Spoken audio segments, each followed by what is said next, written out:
Hi everyone, welcome back to my YouTube channel.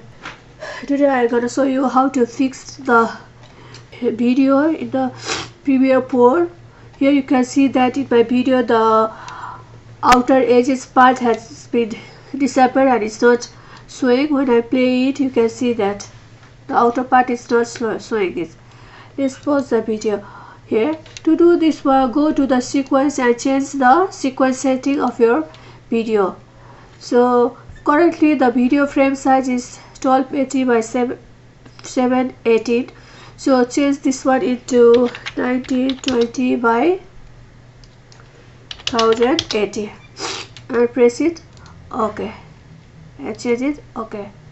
Now play.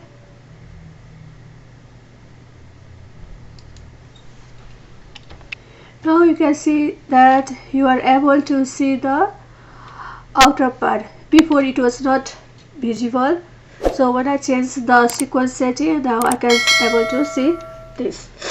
Thank you for watching my video. Don't forget to subscribe, like and share.